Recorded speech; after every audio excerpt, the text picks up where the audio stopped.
As olheiras, elas são manchas que ocorrem na região da pálpebra inferior de alguns pacientes, principalmente mulheres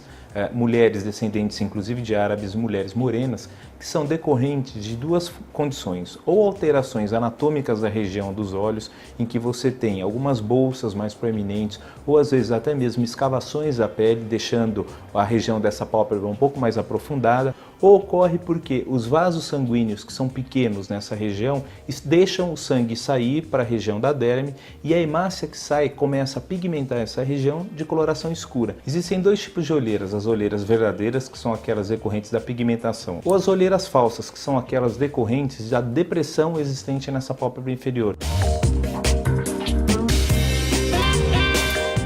Existem alguns fatores que pioram as olheiras, como por exemplo o dormir pouco, o fumar, o tomar café e tomar chá, porque tudo isso leva a uma vasodilatação dessa região e mais extravasamento de sangue para essa derme, tatuando esse ponto. E outros fatores como genética também propiciam um quadro clínico um pouco mais evidente e até mesmo uma piora com o passar dos anos e a própria idade. Não existem fatores que previnem o aparecimento de olheira se você tiver uma condição genética favorável ao aparecimento dessa condição cutânea.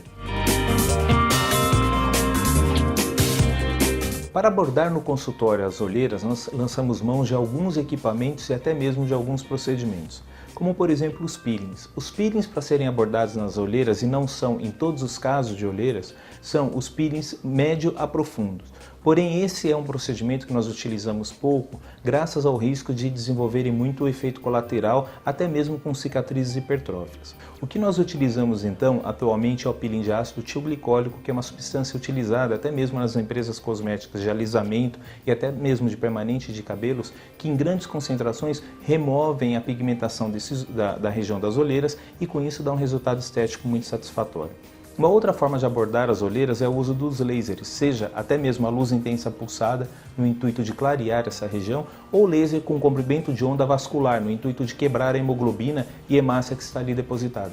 Porém, nas olheiras em que você tem um aprofundamento da pálpebra, aquele olho chamado olho mais aprofundado, nós precisamos fazer um preenchimento nessa região no intuito de se elevar a pele e com isso tirar essa formação de sombra. Os preenchimentos considerados semipermanentes ou permanentes não são indicados nessa região graças ao risco de formarem granuloma ou corpo estranho nessa região que com o passar do tempo o nosso organismo vai tentar expelir, levando à formação de úlceras e até mesmo feridas inestéticas e que muitas das vezes nós não conseguimos tratar. As substâncias que melhoram o quadro clínico de olheira são geralmente aquelas que têm ativos botânicos, ou aqueles ativos originários da natureza. Como por exemplo, vitamina C, vitamina E, algum despigmentante de caráter botânico também ajuda a clarear essa olheira.